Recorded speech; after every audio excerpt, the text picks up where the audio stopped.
सर्व सृष्टि रचनहार कबीर परमेश्वर जी की असीम रजा से आप सभी पुण्यात्माएं सत्संग यथार्थ भक्ति मार्ग सुनने के लिए उपस्थित हो सके। भक्ति मुक्ति के दाता सतगुरु भटकत प्राणी फिरंदा उस साहिब के हुक्म बिना नहीं तरवर पात हिलंदा। परमेश्वर ने ये निर्धारित समय किया हुआ है कि जिस समय कलयुग 5505 वर्ष बीत जाएगा, उसके बाद कुछ ही समय में पूरा विश्व मेरे भक्ति करेगा कबीर भगवान की,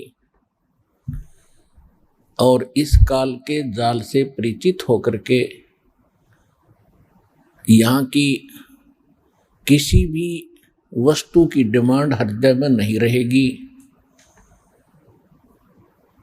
और सत भक्ति करके सभी सत उपदेशी प्राणी सतलोक चले जाएंगे, परमात्मा प्राप्ति करेंगे।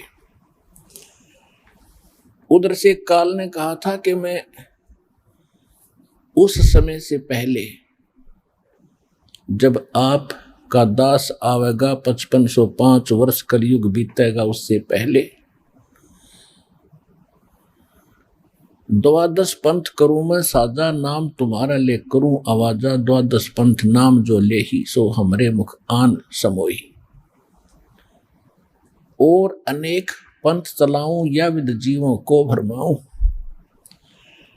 फिर परमेश्वर ने कहा था कि फिर काल ने कहा था कि पहले अंश हमारे जाई पीछे अंश तुम्हारे आई, ऐसा वचन हर मोय दीजे तब संसार गमन तुम कीजिए। तब परमात्मा ने कहा था ठीक है तेरी बात मैंने मान ली। कहते हैं चौथा युग जब कलयुग आई तब हम अपना अंश पठाई, और काल फंद छूटे नर लोई, सकल सृष्टि परवानी खोई। घर घर देखो बोध विचारा, सत नाम सब ठोर उचारा। और कलयुग बीते 5505 जब ये वचन मेरा होगा साचा। कलयुग बीत जावे जब एता, तब सकल सृष्टि सकल जीव सभी जीव परम पुरुष पद चेता, यानी उसके बाद सभी जीव सभी प्राणी परमात्मा के उस परम पद की जानकार होंगे। उसके वो समझेंगे कि कोई परम पद है जहाँ जाने के बाद फिर लौटकर प्राणी यहाँ कष्ट उठाने के लिए नहीं आता। तो काल के द्वारा भ्रमित किए हुए ये कबीर पंथी उन्हीं पंथों में से हैं। और परमात्मा ने कभी धर्मदास जी से कहा था कि धर्मदास जी मेरी लाख दुहाई, अभी ये मूल ज्ञान किसी को बताना नहीं है और ना किसी को सार शब्द देना है। इसको तब तक छुपा के रखना है जब तक ये सभी पंथ नष्ट ना हो। अब ये सभी पंथ खत्म हो जाएंगे और सभी एक होकर के सत भक्ति किया करेंगे, क्योंकि सत ज्ञान के सामने अज्ञान रुक नहीं सकता। सूर्य उदय होने के बाद अंधेरा नहीं रह सकता।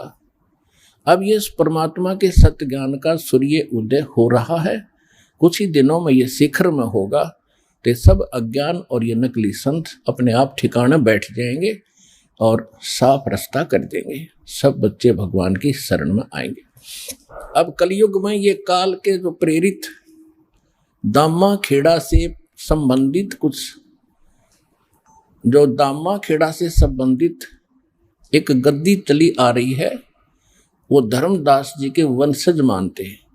उनका सारा इतिहास दास ने क्लियर कर दिया कि परमेश्वर ने कहा था कि जब धर्मदास को कहा था कि तेरी छठी पीढ़ी तक मैं जो मंत्र दे रहा हूं तेरे पुत्र को दूंगा, ये छठी पीढ़ी तक तो प्रथम मंत्र 5 नाम ठीक चलेंगे जो आपको दास देता है।